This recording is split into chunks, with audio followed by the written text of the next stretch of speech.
Bonsoir, secrétaire général pour l'investissement chargé de France 2030. C'était quoi l'ancien nom de France 2030 déjà? C'était. Il n'y a pas d'ancien nom de France 2030. Il n'y a pas d'ancien nom. Non, ça a toujours été ça. France Relance, non? Alors, on appelait ça France Relance et on croit que c'est la suite. C'est à la fois la suite, mais c'est aussi une rupture. Vous avez été auditionné ce matin par le Sénat, par la Commission des affaires économiques pour détailler votre mission. Parce que vous. Alors, qu'est-ce qu'on dit? Vous êtes un faiseur de roi ou quelque part? Vous avez la charge de distribuer quelques 50 et quelques milliards d'euros pour façonner, parce qu'il s'agit de ça, la France de 2030. 2030, c'est dans 8 ans. Déjà en 2030, la France aura en partie changé de visage, c'est ça que ça veut dire, Bruno Bonnet? Mais on le voit tous les jours, et l'accélération qu'on peut constater, c'est à la fois une accélération dans les mentalités, dans les technologies. Alors, bien sûr que 2030, c'est un symbole. Si on avait dit la France de 2100, on aurait dit « Oh là là, c'est bien trop loin ». Si on avait dit la France de 2027, on aurait dit « c'est électoraliste ». Je trouve que le point 2030, il est intéressant parce que c'est dans une dizaine d'années.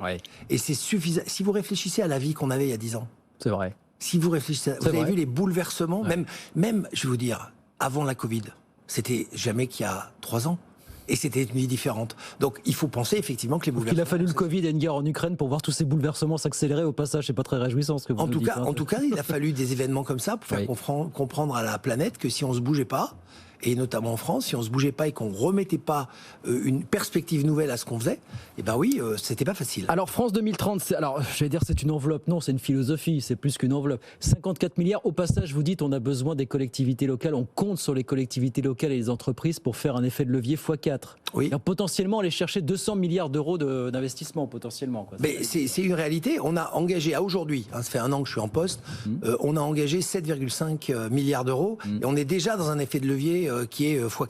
C'est-à-dire qu'aujourd'hui, dans la réalité, à la fois les investissements privés, les investissements régionaux et territoriaux, les investissements d'accompagnement de fonds représentent une somme importante. Parce que France 2030, vous avez la certitude qu'on pourra investir 200 milliards d'euros dans la France de demain d'ici. En tout cas, je ne sais pas si j'en ai la certitude, mais l'objectif, c'est à chaque fois que France 2030 serve de dérisqueur, baisser le risque pour les investissements privés, et d'accélérateur dans des domaines qui finalement sont un peu exploratoires. Quand vous parlez du quantique, aujourd'hui, le TRI sur le quantique, on ne le connaît pas. On ne sait pas si c'est demain ou dans 10 ans. Ça veut dire que votre job aujourd'hui, c'est de faire la tournée des régions, pas forcément pour distribuer de l'argent par région. Apparemment, les régions, au début, vous voyez ça comme ça, si j'ai bien compris. On se disait, chaque région veut tant. On vous a dit, non, ça se passe pas comme ça. Non, ça se passe surtout pas comme ça. On ne divise pas le gâteau en 18 et on ne dit pas, ça va y aller. Parce que vous avez les régions et les régions académiques.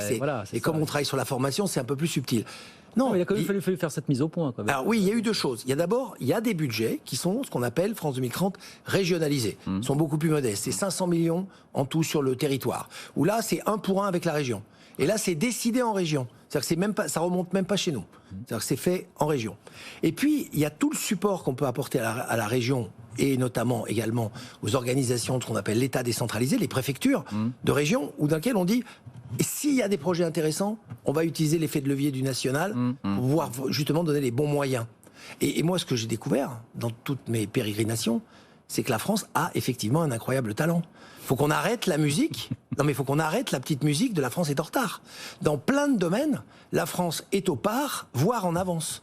Et dans des domaines compliqués, la micromécanique à Besançon, très en avance.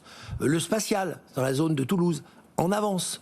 Le médical, à peu près partout. Pour être objectif en France, on a des équipes de santé qui sont incroyables. Et à force de dire un mantra sur lequel on est, bah non, mais on en avance, c'est pas assez d'argent, ça avance pas.